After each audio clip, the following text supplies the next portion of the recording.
श्री सांब शिवाय नमः। ओम श्री गणेशाय नमः। महर्षि वेद व्यास प्रणीत श्री शिव महापुराण द्वितीय खंड उत्तरार्ध। त्वमेव माता च पिता त्वमेव, त्वमेव बंधु च सखा त्वमेव, त्वमेव विद्या द्रविणं त्वमेव, त्वमेव सर्वं मम देव देव। तृतीया शतरुद्र संहिता अथ प्रथमोध्यायः। सूत जी से शौनकादि मुनियों का शिवावतार विषयक प्रश्न। मैं परम आनंद स्वरूप, अनंत लीलाओं से युक्त, सर्वत्र व्यापक, महान, गौरी प्रिय, कार्तिकेय और गजानन को उत्पन्न करने वाले आदिदेव महेश्वर शंकर को प्रणाम करता हूँ। शौनक जी बोले, हे व्यास शिष्य, हे महाभाग, हे ज्ञान और दया के सागर सूत जी, आप शिवजी के उन अवतारों का वर्णन कीजिए जिनके द्वारा उन्होंने सज्जन व्यक्तियों का कल्याण किया है। सूत जी बोले, हे मुने, हे शौनक, मैं शिवजी में मन लगाकर और इंद्रियों को वश में करके भक्ति पूर्वक शिवजी के अवतारों का वर्णन आप महर्षि से कर रहा हूँ, आप सुनिए। हे मुने, पूर्व काल में इसी बात को सनत कुमार ने शिव स्वरूप तथा सत्पुरुषों की रक्षा करने में समर्थ नंदीश्वर से पूछा था। तब शिवजी का स्मरण करते हुए नंदीश्वर ने उनसे कहा था। नंदीश्वर बोले, हे सनत कुमार, सर्वव्यापक तथा सर्वेश्वर शंकर के विविध कल्पों में यद्यपि असंख्य अवतार हुए हैं, फिर भी मैं अपनी बुद्धि के अनुसार यहाँ पर उनका वर्णन कर रहा हूँ। 19वां कल्प श्वेत लोहित नाम वाला जानना चाहिए। इसमें प्रथम सद्योजात अवतार कहा गया है। उस कल्प में जब ब्रह्मा जी परम ब्रह्म के ध्यान में अवस्थित थे, उसी समय उनसे शिखा से युक्त श्वेत और लोहित वर्ण वाला एक कुमार उत्पन्न हुआ। ब्रह्मा जी ने उस पुरुष को देखते ही उन्हें ब्रह्म स्वरूप ईश्वर जानकर उनका हृदय में ध्यान करके हाथ जोड़कर प्रणाम किया। उनको सद्योजात शिव समझकर वे भुवनेश्वर अत्यंत हर्षित हुए और बार बार सद्बुद्धि पूर्वक परम तत्व रूप उन पुरुष का चिंतन करने लगे। उसके बाद ब्रह्मा के पुनः ध्यान करने पर श्वेत वर्ण, यशस्वी, परम ज्ञानी एवं पर ब्रह्म स्वरूप वाले अनेक कुमार उत्पन्न हुए। उनके नाम सुनंद, नंदन, विश्वनंद और उपनंदन थे। ये सभी महात्मा उनके शिष्य हुए। उनके द्वारा यह संपूर्ण ब्रह्मलोक समावृत है। उन्हें सद्योजात नामक परमेश्वर शिवजी ने प्रसन्न होकर प्रेम पूर्वक ब्रह्मा जी को ज्ञान प्रदान किया एवं सृष्टि उत्पन्न करने का सामर्थ्य भी प्रदान किया। इसके बाद 20वां रक्त नामक कल्प कहा गया है, जिसमें महातेजस्वी ब्रह्मा जी ने रक्त वर्ण धारण किया। जब पुत्र प्राप्ति की कामना से ब्रह्मा जी ध्यान में लीन थे, उसी समय उनसे रक्त वर्ण की माला तथा वस्त्रों को धारण किए हुए रक्त नेत्र वाला तथा रक्त आभूषणों से अलंकृत एक कुमार प्रादुर्भूत हुआ। ध्यान में निमग्न ब्रह्मा जी ने उन महात्मा कुमार को देखते ही उन्हें वामदेव शिव जानकर हाथ जोड़ करके प्रणाम किया। तदुपरांत उनसे लाल वस्त्र धारण किए हुए विरजा, विवाह, विशोक और विश्वभावन नामक 4 पुत्र उत्पन्न हुए। उन्हें वामदेव नामक शिव ने प्रसन्न होकर प्रेम पूर्वक ब्रह्मा जी को ज्ञान प्रदान किया और सृष्टि उत्पन्न करने की शक्ति भी प्रदान की। 21वां कल्प पीतवासा इस नाम से कहा गया है। इस कल्प में महाभाग्यशाली ब्रह्मा पीत वस्त्र धारण किए हुए थे। इस कल्प में जब ब्रह्मा जी पुत्र की अभिलाषा से ध्यान कर रहे थे, उसी समय उनसे पीतांबरधारी महातेजस्वी तथा महाबाहु एक कुमार अवतरित हुए। उस कुमार को देखते ही ध्यान युक्त ब्रह्मा ने उन्हें तत्पुरुष शिव जानकर प्रणाम किया और शुद्ध बुद्धि से वे शिव गायत्री तत्पुरुषाय विद्महे महादेवाय धीमहि का जप करने लगे। संपूर्ण लोकों से नमस्कृत महादेवी गायत्री का ध्यान मग्न मन से जप करते हुए देखकर महादेव जी ब्रह्मा पर बहुत ही प्रसन्न हुए। उसके बाद ब्रह्मा जी के पार्श्व भाग से पीत वस्त्रधारी अनेक दिव्य कुमार उत्पन्न हुए। वे सभी कुमार योग मार्ग के प्रवर्तक के रूप में प्रसिद्ध हुए। तदनंतर ब्रह्मा जी के पीतवासा नामक कल्प के व्यतीत हो जाने के पश्चात शिव नामक एक अन्य कल्प प्रारंभ हुआ। उस कल्प के 1000 दिव्य वर्ष बीतने पर जब सारा जगत जल में था, उस समय ब्रह्मा जी प्रजाओं की सृष्टि करने के विचार से समस्त जगत को जल में देखकर दुखी होकर सोचने लगे। उसी समय महातेजस्वी ब्रह्मा ने कृष्ण वर्ण वाले महापराक्रमी तथा अपने तेज से दीप्त एक कुमार को उत्पन्न हुआ देखा, जो काला वस्त्र, काली पगड़ी, काले रंग का यज्ञोपवीत, कृष्ण वर्ण का मुकुट तथा कृष्ण वर्ण के सुगंधित चंदन का अनुलेप धारण किए हुए था। ब्रह्मा जी ने उन महात्मा घोर पराक्रमी कृष्ण पिंगल वर्ण युक्त अद्भुत तथा अघोर रूपधारी देवाधिदेव शंकर को देखकर प्रणाम किया। इसके बाद ब्रह्मा जी अघोर स्वरूप पर ब्रह्म का ध्यान करने लगे और उन भक्त वत्सल तथा अविनाशी अघोर की प्रिय वचनों से स्तुति करने लगे। तत्पश्चात ब्रह्मा जी के पार्श्व भाग से कृष्ण सुगंधानुलेपन से लिप्त कृष्ण वर्ण के 4 महात्मा कुमार उत्पन्न हुए। कृष्ण, कृष्ण शिख, कृष्णास्य, कृष्ण कंठ धृक, इस प्रकार के अव्यक्त नाम वाले वे परम तेज से संपन्न तथा शिव स्वरूप थे। इस प्रकार के उन महात्माओं ने ब्रह्मा जी को सृष्टि करने के लिए घोर नामक अत्यंत अद्भुत योग मार्ग का उपदेश दिया। श्री सूत जी ने कहा, हे मुनीश्वरों, इसके बाद ब्रह्मा जी का विश्व रूप इस नाम से प्रसिद्ध एक अत्यंत अद्भुत कल्प प्रारंभ हुआ। उस कल्प में पुत्र कामना वाले ब्रह्मा जी ने शिव जी का मन से ध्यान किया।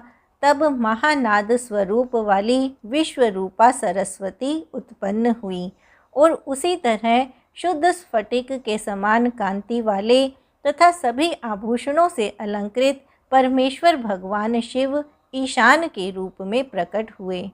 ब्रह्मा ने अजन्मा, विभु, सर्वगामी, सब कुछ देने वाले, सर्वस्वरूप, रूपवान एवं रूप रहित उन ईशान को देखकर प्रणाम किया। इसके बाद सर्वव्यापक उन ईशान ने भी ब्रह्मा को सन्मार्ग का उपदेश करके अपनी शक्ति से युक्त हो 4 सुंदर बालकों को उत्पन्न किया। वे जटी, मुंडी, शिखंडी तथा अर्धमुंड नाम वाले उत्पन्न हुए। वे योग के द्वारा उपदेश देकर सद्धर्म करके योग गति को प्राप्त हो गए। नंदीश्वर बोले, हे सनत कुमार, हे सर्वज्ञ, इस प्रकार मैंने लोक के कल्याण के निमित्त शिव के सद्योजात आदि अवतारों का संक्षेप से वर्णन किया। हे महाप्राज्ञ, तीनों लोकों के लिए हितकर उनका संपूर्ण यथोचित व्यवहार इस ब्रह्मांड में फैला हुआ है। महेश्वर की ईशान, तत्पुरुष, अघोर, वामदेव तथा सद्योजात नामक 5 मूर्तियाँ ब्रह्म संज्ञा से इस जगत में प्रख्यात हैं। उनमें ईशान प्रथम तथा सर्वश्रेष्ठ शिव रूप कहा गया है, जो साक्षात प्रकृति का भोग करने वाले क्षेत्रज्ञ को अधिकृत करके स्थित है। शिवजी का द्वितीय रूप तत्पुरुष संज्ञक है, जो गुणों के आश्रय वाले तथा भोगने योग्य सर्वज्ञ पर अधिकार करके स्थित है। शिवजी का जो तीसरा अघोर नामक रूप है, वह धर्म के व्यवहार के लिए अपने अंगों से संयुक्त बुद्धि तत्व का विस्तार करके अंतःकरण में अवस्थित है। शिवजी का चौथा रूप वामदेव के नाम से विख्यात है, जो समस्त अहंकार का अधिष्ठान होकर अनेक प्रकार के कार्यों को सर्वदा संपादित करने वाला है। सर्वव्यापी शिवजी का ईशान नामक रूप श्रोत्रेंद्रिय, वागींद्रिय तथा आकाश का ईश्वर है। बुद्धिमान विचारक शिवजी के तत्पुरुष नामक रूप को त्वचा, पाणी, स्पर्श और वायु का ईश्वर मानते हैं। मनीषी गण शिवजी के अघोर नाम से विख्यात रूप को शरीर, रस, रूप एवं अग्नि का अधिष्ठान मानते हैं। शिवजी का वामदेव नामक रूप जिह्वा, पायु, रस तथा जल का स्वामी माना गया है। शिवजी के सद्योजात नामक रूप को नासिका, उपस्थेंद्रिय, गंध एवं भूमि का अधिष्ठात्री देवता कहा गया है।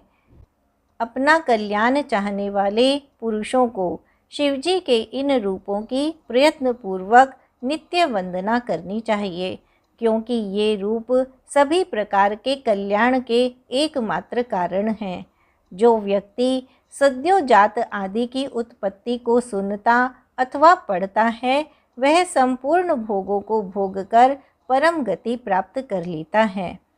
इति श्री शिव महापुराणे तृतीयायां शतरुद्र संहितायां शिवस्य पंचब्रह्मावतार वर्णनम नाम प्रथमोध्यायः। इस प्रकार श्री शिव महापुराण के अंतर्गत तृतीय शतरुद्र संहिता में शिव का पंच ब्रह्मावतार वर्णन नामक पहला अध्याय पूर्ण हुआ। अथ द्वितीयोध्यायः भगवान शिव की अष्टमूर्तियों का वर्णन। नंदीश्वर बोले, हे प्रभो, हे तात, हे मुने, अब महेश्वर के समस्त प्राणियों को सुख प्रदान करने वाले तथा लोक के संपूर्ण कार्यों को संपादित करने वाले अन्य श्रेष्ठतम अवतारों को सुने।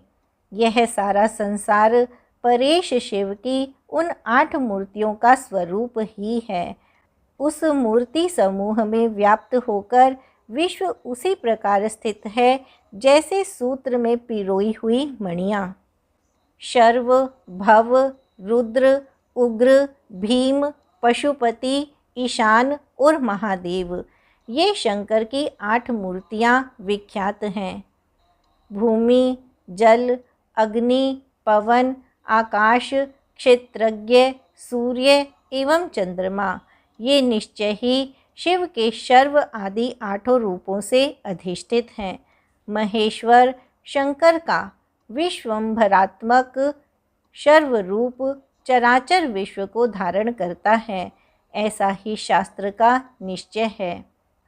महेश्वर शंकर का विश्वंभरात्मक शर्व रूप चराचर विश्व को धारण करता है, ऐसा ही शास्त्र का निश्चय है। समस्त संसार को जीवन देने वाला जल परमात्मा शिव का भव नामक रूप कहा गया है, जो प्राणियों के भीतर तथा बाहर गतिशील रहकर विश्व का भरण पोषण करता है और स्वयं भी स्पंदित होता रहता है। सज्जनों द्वारा उसे उग्र स्वरूप परमात्मा शिव का उग्र रूप कहा जाता है। भीम स्वरूप शिव का सबको अवकाश देने वाला सर्वव्यापक तथा आकाशात्मक भीम नामक रूप कहा गया है। वह महाभूतों का भेदन करने वाला है। जो सभी आत्माओं का अधिष्ठान, समस्त क्षेत्रों का निवास स्थान तथा पशुपाश को काटने वाला है, उसे पशुपति का पशुपति नामक रूप जानना चाहिए। सूर्य नाम से जो विख्यात होकर संपूर्ण जगत को प्रकाशित करता है और आकाश में भ्रमण करता है, वह महेश का ईशान नामक रूप है। जो अमृत के समान किरणों से युक्त होकर चंद्र रूप से सारे संसार को आप्यायित करता है, महादेव शिव जी का वह रूप महादेव नाम से विख्यात है। उन परमात्मा शिव का 8वां रूप आत्मा है, जो अन्य सभी मूर्तियों की अपेक्षा सर्वव्यापक है। इसलिए यह समस्त चराचर जगत शिव का ही स्वरूप है। जिस प्रकार वृक्ष की जड़ को सींचने से उसकी शाखाएं पुष्ट होती हैं, उसी प्रकार शिव का शरीर भूत संसार शिवार्चन से पुष्ट होता है। जिस प्रकार इस लोक में पुत्र पौत्रादि के प्रसन्न होने पर पिता प्रफुल्लित हो जाता है, उसी प्रकार संसार के प्रसन्न होने से शिवजी प्रसन्न रहते हैं। यदि किसी के द्वारा जिस किसी भी शरीरधारी को कष्ट दिया जाता है, तो मानो अष्टमूर्ति शिव का ही वह अनिष्ट किया गया है, इसमें संशय नहीं है। अतः अष्टमूर्ति रूप से सारे विश्व को व्याप्त करके सर्वतोभावेन स्थित परम कारण रुद्र शिव का सर्वभाव से भजन कीजिए। हे सनत कुमार, हे विधि पुत्र, इस प्रकार मैंने आपसे शिव के प्रसिद्ध 8 स्वरूपों का वर्णन किया। अपना कल्याण चाहने वाले मनुष्यों को सभी के उपकार में निरत इन रूपों की उपासना करनी चाहिए। इति श्री शिव महापुराणे तृतीयायां शतरुद्र संहितायां शिवाष्टमूर्ति वर्णनम नाम द्वितीयोध्यायः। इस प्रकार श्री शिव महापुराण के अंतर्गत तृतीय शतरुद्र संहिता में शिवाष्टमूर्ति वर्णन नामक दूसरा अध्याय पूर्ण हुआ। अथ तृतीयोध्यायः भगवान शिव का अर्धनारीश्वर अवतार एवं सती का प्रादुर्भाव। नंदीश्वर बोले, हे तात, हे महाप्राज्ञ, अब मैं ब्रह्मा जी की मनोकामनाओं को पूर्ण करने वाले शिव के उत्तम अर्धनारीश्वर नामक रूप का वर्णन कर रहा हूँ, उसे सुने। ब्रह्मा के द्वारा विरचित समस्त प्रजाओं का जब विस्तार नहीं हुआ, तब उस दुख से व्याकुल हो वे चिंतित रहने लगे। तब आकाशवाणी हुई कि आप मैथुनी सृष्टि करें। यह सुनकर ब्रह्मा ने मैथुनी सृष्टि करने का निश्चय किया। उस समय शिवजी से स्त्रियां उत्पन्न नहीं हुई थी, अतः ब्रह्मा जी मैथुनी सृष्टि करने में समर्थ नहीं हो सके। शिव के प्रभाव के बिना इन प्रजाओं की वृद्धि नहीं होगी, ऐसा विचार करते हुए ब्रह्मा जी तप करने को उद्यत हुए। पार्वती रूप परम शक्ति से संयुक्त परमेश्वर शिव का हृदय में ध्यान कर वे अत्यंत प्रीति से महान तपस्या करने लगे। इस प्रकार की उग्र तपस्या से संयुक्त हुए उन स्वयंभू ब्रह्मा पर थोड़े समय में शिवजी शीघ्र ही प्रसन्न हो गए। उसके पश्चात भगवान हर अपनी पूर्ण चैतन्यमयी ऐश्वर्यशालिनी तथा सर्व काम प्रदायिनी मूर्ति में प्रविष्ट होकर अर्धनारी नर का रूप धारण कर ब्रह्मा के पास गए। वे ब्रह्मा जी परम शक्ति से संपन्न उन परमेश्वर को देखकर दंडवत प्रणाम कर हाथ जोड़े हुए उनकी स्तुति करने लगे। इसके बाद देवाधिदेव विश्वकर्ता महेश्वर ने अत्यंत प्रसन्न हो मेघ के समान गंभीर वाणी में सृष्टि के लिए ब्रह्मा जी से कहा। ईश्वर बोले, वत्स, हे महाभाग, हे मेरे पुत्र पितामह, मैं तुम्हारे समस्त मनोरथ को यथार्थ रूप में जान गया हूँ। प्रजाओं की वृद्धि के लिए ही तुमने इस समय तपस्या की है। उस तपस्या से मैं संतुष्ट हूँ और तुम्हें इच्छित वरदान दे रहा हूँ। परम उदार एवं स्वभाव से मधुर यह वचन कहकर भगवान शिव ने अपने शरीर के वाम भाग से देवी पार्वती को अलग किया। शिव से अलग हुई और पृथक रूप में स्थित उन परम शक्ति को देखकर विनीत भाव से प्रणाम करके ब्रह्मा जी उनसे प्रार्थना करने लगे। ब्रह्मा जी बोले, हे शिवे, आपके पति देवाधिदेव शिव जी ने सृष्टि के आदि में मुझे उत्पन्न किया और उन्हीं परमात्मा शिव ने सभी प्रजाओं को नियुक्त किया है। हे शिवे, उन्हीं की आज्ञा से मैंने अपने मन से सभी देवताओं आदि की सृष्टि की, किंतु बार बार सृष्टि करने पर भी प्रजाओं की वृद्धि नहीं हो रही है। इसलिए अब मैथुन से होने वाली सृष्टि करके ही मैं अपनी समस्त प्रजाओं की वृद्धि करना चाहता हूँ। आपसे पहले शिवजी के शरीर से स्त्रियों का अविनाशी समुदाय उत्पन्न नहीं हुआ, इसलिए मैं उस नारी कुल की सृष्टि करने में असमर्थ रहा। सभी शक्तियाँ आपसे ही उत्पन्न होती हैं, इसलिए मैं परम शक्ति स्वरूपा आप अखिलेश्वरी से प्रार्थना कर रहा हूँ। हे शिवे, हे मातः, इस चराचर जगत की वृद्धि के लिए नारी कुल की रचना का सामर्थ्य प्रदान कीजिए। हे शिव प्रिय, आपको नमस्कार है। हे वरदेश्वरी, मैं आपसे एक अन्य वर की प्रार्थना करता हूँ, मुझ पर कृपा कर उसे प्रदान करें। हे जगत मातः, आपको नमस्कार है। हे सर्वगे, हे अंबिके, इस चराचर जगत की वृद्धि के लिए आप अपने एक सर्वसमर्थ रूप से मेरे पुत्र दक्ष की कन्या के रूप में अवतरित हूँ। ब्रह्मा जी द्वारा इस प्रकार याचना करने पर ऐसा ही होगा, यह वचन कहकर देवी परमेश्वरी ने ब्रह्मा को वह शक्ति प्रदान की। इस प्रकार यह स्पष्ट ही है कि भगवान शिव की परम शक्ति वे शिवा देवी विश्वात्मिका स्त्री पुरुषात्मिका हैं।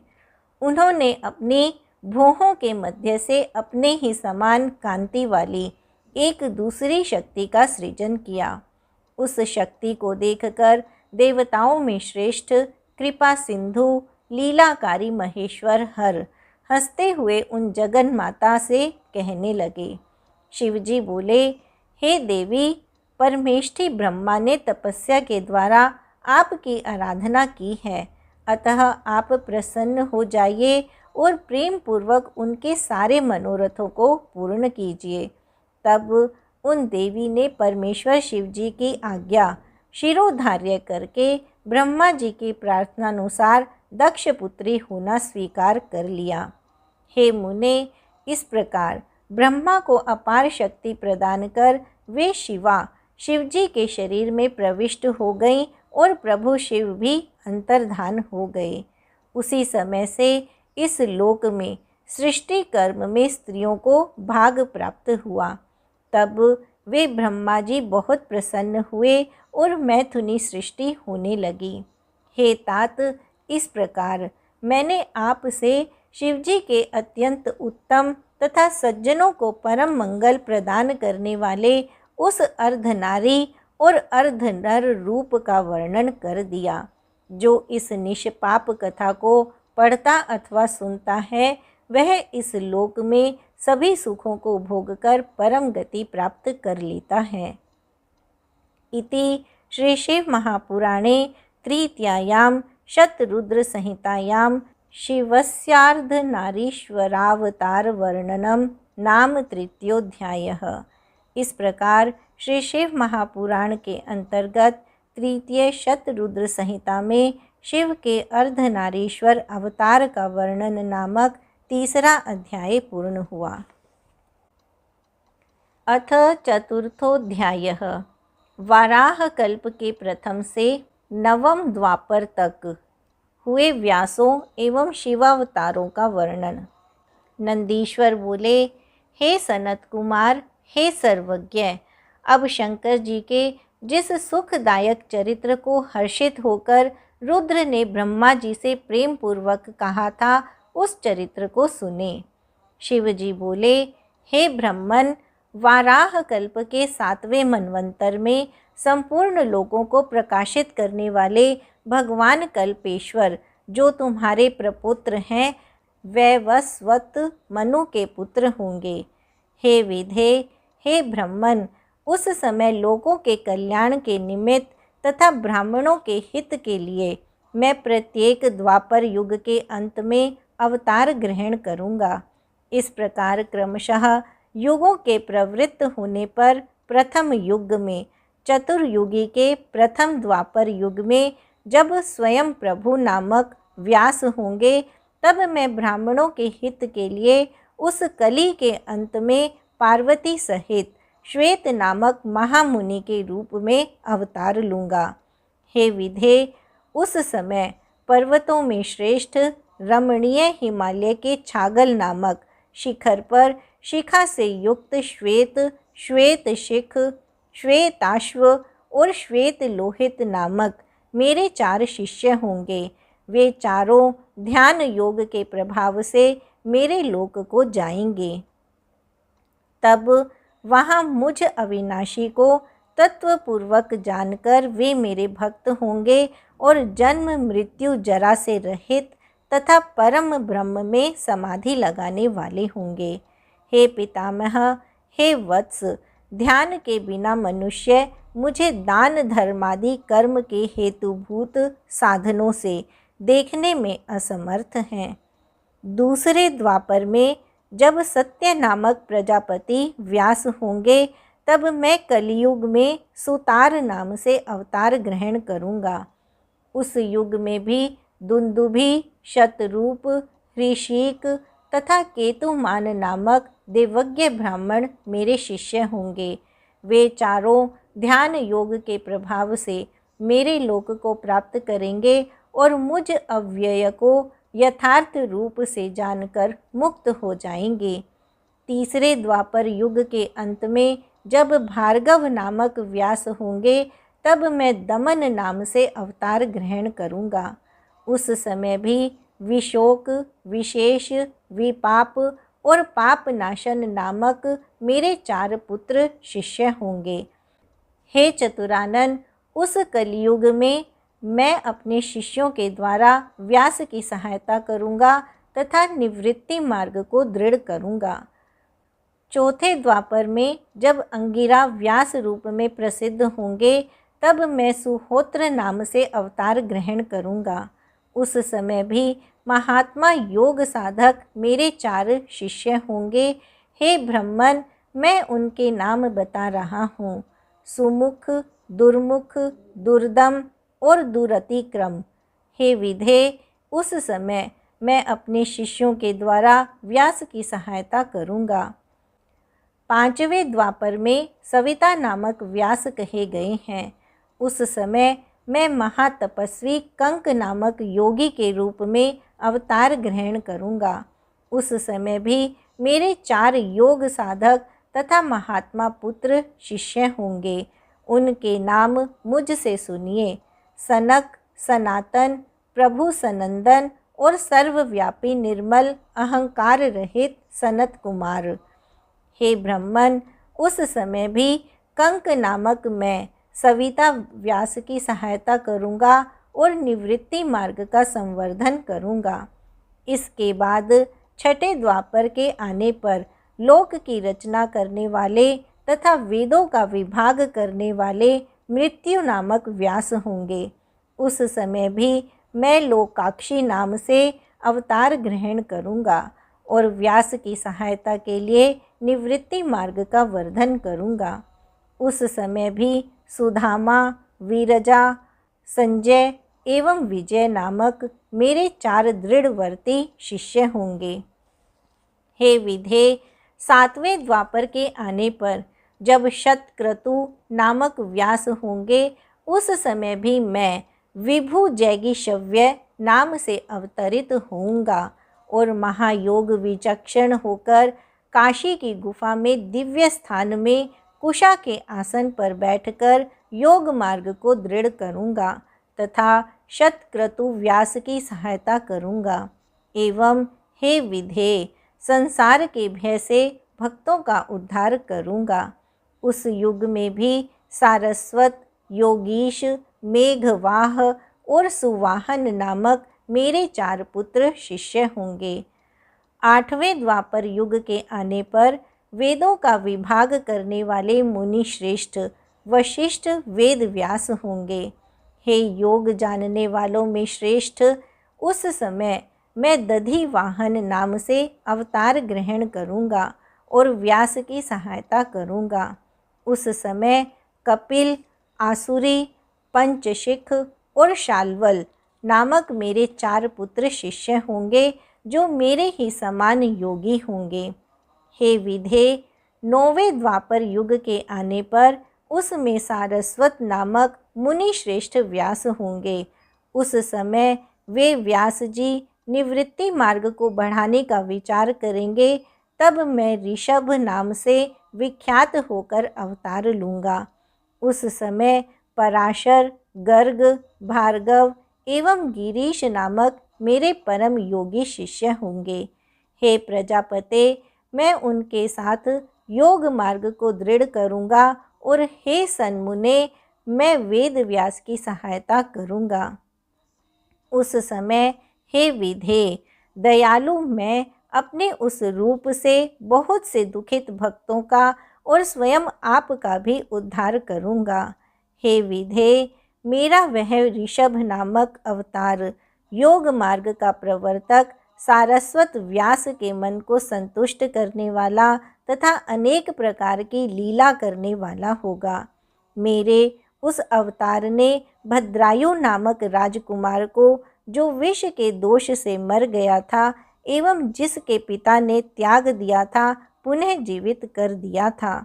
उस राजकुमार के 16 वर्ष का होने पर मेरे अंश से उत्पन्न ऋषभ पुनः सहसा उसके घर गए। हे प्रजापते, उस राजकुमार ने कृपानिधि तथा अति सुंदर उन ऋषभ जी का आदरपूर्वक पूजन किया और ऋषभ जी ने उसे उस समय राजयोग से युक्त धर्मोपदेश दिया। तदनंतर उन्होंने प्रसन्न चित्त होकर दिव्य कवच, शंख तथा प्रकाशमान खड्ग प्रदान किया, जो शत्रुओं के विनाश में समर्थ था। तदनंतर दीन वत्सल उन महात्मा ऋषभ जी ने उसके अंगों में भस्म लगाकर कृपा पूर्वक 12,000 हाथियों का बल भी उसे प्रदान किया। इस प्रकार माता सहित भद्रायु को भली भांति आश्वस्त करके तथा उन दोनों से पूजित होकर स्वेच्छागामी प्रभु ऋषभ चले गए। हे विधे, राजर्षि भद्रायु भी अपने शत्रुओं को जीतकर कीर्ति मालिनी से विवाह कर धर्मानुसार राज्य करने लगे। मैंने इस प्रकार के प्रभाव वाले, सज्जनों को गति प्रदान करने वाले तथा दीन दुखियों के बंधु रूप मुझ शंकर के 9वें ऋषभ अवतार का वर्णन आपसे किया। ऋषभ का चरित्र परम पवित्र, महान, स्वर्ग देने वाला, यश तथा कीर्ति देने वाला और आयु को बढ़ाने वाला है। इसे यत्न पूर्वक सुनना चाहिए। इति श्री शिव महापुराणे तृतीयायां शतरुद्र संहितायां ऋषभ चरित्र वर्णनम नाम चतुर्थोऽध्यायः। इस प्रकार श्री शिव महापुराण के अंतर्गत तृतीय शतरुद्र संहिता में ऋषभ चरित्र वर्णन नामक चौथा अध्याय पूर्ण हुआ। अथ पंचमोऽध्यायः। वाराह कल्प के 10वें से 28वें द्वापर तक होने वाले व्यासों एवं शिवावतारों का वर्णन। शिवजी बोले, हे ब्रह्मन, 10वें द्वापर युग में जब त्रिधामा नामक मुनि व्यास होंगे, उस समय मैं हिमालय पर्वत के मनोहर भृगुतुंग नामक ऊंचे शिखर पर अवतार ग्रहण करूँगा। उस समय भी मेरे श्रुति सम्मित तथा तपस्वी भृगु, बलबंधु, नरामित्र तथा केतु श्रृंग नामक पुत्र होंगे। 11वें द्वापर युग में जब त्रिवृत नामक व्यास होंगे, उस समय मैं कलयुग में गंगा द्वार पर तप नाम से अवतरित होऊंगा। उस समय भी लंबोदर, लंबाक्ष, केशलंब एवं प्रलंबक नामक 4 दृढ़वर्ती मेरे शिष्य होंगे। 12वें द्वापर युग के आने पर वेदों के विभाग करने वाले शत तेजा नामक व्यास होंगे। तब मैं द्वापर के अंत होने पर कलयुग में यहाँ पृथ्वी पर अवतार ग्रहण करूँगा। उस समय हेमकंचुक नामक स्थान पर आविर्भूत हुआ। मैं अत्रि के नाम से प्रसिद्ध होकर व्यास जी के सहायतार्थ निवृत्ति मार्ग को दृढ़ करूँगा। हे महामुने, उस समय सर्वज्ञ, समबुद्धि, साध्य एवं शर्व नामक मेरे परम योगी 4 पुत्र होंगे। 13वें द्वापर युग में धर्म स्वरूप नारायण नामक व्यास होंगे। उस समय मैं वालखिल्य के आश्रम में उत्तम गंधमादन पर्वत पर बलि नामक महामुनि के रूप में अवतार ग्रहण करूँगा। वहाँ पर सुधामा, काश्यप, वशिष्ठ और विरजा नामक मेरे 4 श्रेष्ठ पुत्र होंगे। 14वें द्वापर युग के आने पर जब रक्ष नामक व्यास होंगे, तब मैं आंगिरस वंश में गौतम नाम से अवतार ग्रहण करूँगा। उस समय भी कलयुग में अत्रि, वशद, श्रवण और श्रविष्कट नामक मेरे 4 पुत्र होंगे। 15वें द्वापर युग में जब त्रय्यारुणी नामक व्यास होंगे, उस समय मैं वेदशिरा नाम से अवतरित होऊंगा। वेदशिरा नामक महावीर्यवान मेरा अस्त्र होगा और सरस्वती के उत्तर तथा हिमालय के पृष्ठभाग में मैं वेदशीर्ष पर्वत पर निवास करूंगा। उस समय भी कुणी, कुणी बाहु, कुशरीर और कुनेत्र नामक मेरे 4 शक्तिशाली पुत्र होंगे। 16वें द्वापर युग में जब देव नामक व्यास होंगे, उस समय मैं योग मार्ग का उपदेश देने के लिए गोकर्ण नाम से उत्पन्न होऊंगा। वहीं पर परम पुण्यप्रद गोकर्ण नामक वन है। वहाँ पर भी जल के समान निर्मल अंतःकरण वाले काश्यप, उषणा, च्यवन और बृहस्पति नामक मेरे 4 योग परायण पुत्र होंगे और वे पुत्र भी योग मार्ग से शिव पद को प्राप्त करेंगे। 17वें द्वापर युग के आगमन पर देवकृतंजय नामक व्यास होंगे। उस समय मैं हिमालय के उत्तम तथा ऊंचे शिखर पर हिम से व्याप्त जो महालय नामक का शिव क्षेत्र है, वहाँ गुहावासी नाम से अवतार ग्रहण करूँगा और वहाँ भी उतथ्य, वामदेव, महायोग एवं महाबल नामक मेरे 4 पुत्र होंगे। 18वें द्वापर युग के आने पर जब ऋतंजय नामक व्यास होंगे, तब मैं उस हिमालय के मनोहर शिखर पर शिखंडी नाम से प्रकट होऊंगा।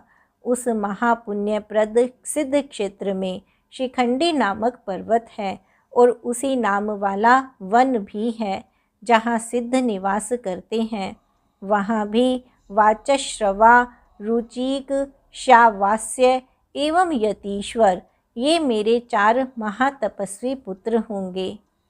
19वें द्वापर युग में जब भरद्वाज मुनि व्यास होंगे, तब हिमालय के शिखर पर जटाएं धारण किया हुआ मैं माली नाम से अवतार ग्रहण करूँगा। वहाँ समुद्र के समान गंभीर हिरण्यनामा, कौशल्य, लोकाक्षी तथा प्रधीमि नामक मेरे 4 पुत्र होंगे। 20वें द्वापर में गौतम नामक व्यास होंगे, तब मैं हिमालय पर्वत पर अट्टहास नाम से अवतीर्ण होऊंगा। वहीं हिमालय के पृष्ठभाग पर अट्टहास नामक महापर्वत है, जहाँ अट्टहास प्रिय मनुष्य निवास करते हैं और जो देव, मनुष्य, यक्षराज, सिद्ध और चारणों से सेवित है। वहाँ भी सुमंतु, विद्वान बर्बरी, कबंध तथा कुशिकंधर नामक मेरे 4 महायोगी पुत्र होंगे। 21वें द्वापर में जब वाचश्रवा नामक व्यास होंगे, तब मैं दारुक नाम से अवतरित होऊंगा। इसलिए उस उत्तम वन का नाम भी दारु वन होगा। वहाँ पर भी प्लक्ष, दाराभायणी, केतुमान और गौतम नामक मेरे 4 महायोगी पुत्र होंगे। 22वें द्वापर युग के आने पर जब सुषमायन नामक व्यास होंगे, तब मैं लांगली भीम नामक महामुनि के रूप में वाराणसी में अवतरित होऊंगा, जहाँ कलयुग में इंद्र सहित समस्त देवगण मुझ हलायुद्ध शिव का दर्शन करेंगे। वहाँ भी भल्लवी, मधु, पिंग तथा श्वेत केतु नामक मेरे 4 परम धार्मिक पुत्र होंगे। 23वें द्वापर युग के आने पर जब मुनि तृणबिंदु व्यास होंगे, तब मैं उत्तम कालंजर पर्वत पर श्वेत नाम से अवतार लूँगा। उस समय उशिक, बृहदश्व, देवल एवं कवि नामक मेरे 4 तपस्वी पुत्र होंगे। 24वें द्वापर युग के प्राप्त होने पर जब यक्ष नामक व्यास होंगे, उस समय मैं नैमिक क्षेत्र में शूली नामक महायोगी के रूप में अवतार ग्रहण करूँगा। वहाँ पर भी शालिहोत्र, अग्निवेश, युवनाश्व एवं शरद्वशु नामक मेरे 4 तपस्वी शिष्य होंगे। 25वें द्वापर युग में जब शक्ति नामक व्यास होंगे, तब मैं दंडधारी महायोगी मुंडीश्वर प्रभु के रूप में अवतार ग्रहण करूँगा। उस समय भी छगल, कुंडकर्ण, कुंभांड एवं प्रवाहक नामक 4 तपस्वी शिष्य होंगे। 26वें द्वापर युग में जब पराशर नामक व्यास होंगे, उस समय मैं भद्रवटपुर में आकर सहिष्णु नाम से अवतरित होऊंगा। वहाँ पर भी उलूक, विद्युत, शंबूक और आश्वलायन नाम वाले मेरे 4 तपस्वी शिष्य होंगे। 27वें द्वापर युग में जब जातुकर्ण्य व्यास होंगे, उस समय मैं प्रभास तीर्थ में आकर सोम शर्मा नाम से प्रकट होऊंगा। वहाँ पर भी अक्षपाद, कुमार, उलूक एवं वत्स नामक मेरे 4 तपस्वी शिष्य होंगे। 28वें द्वापर युग में जब महाविष्णु पराशर के पुत्र रूप में जन्म लेकर द्वैपायन नामक व्यास होंगे, तब छठे अंश से पुरुषोत्तम श्री कृष्ण भी वासुदेव के नाम से प्रसिद्ध और वसुदेव के पुत्र रूप में अवतरित होंगे।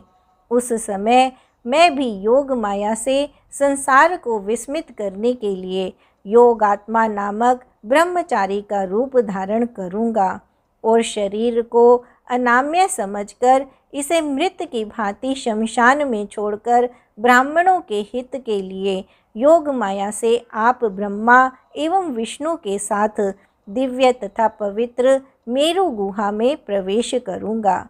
हे ब्रह्मन, उस समय मैं लंकुली नाम से अवतार ग्रहण करूँगा।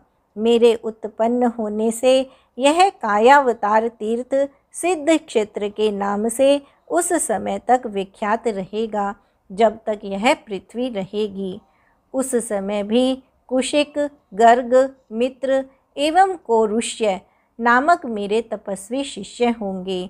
ये सभी योगी, ब्रह्मनिष्ठ, वेद के पारगामी विद्वान तथा ऊर्ध्वरेता ब्रह्मचारी होकर माहेश्वर योग को प्राप्त कर शिवलोक को जाएंगे।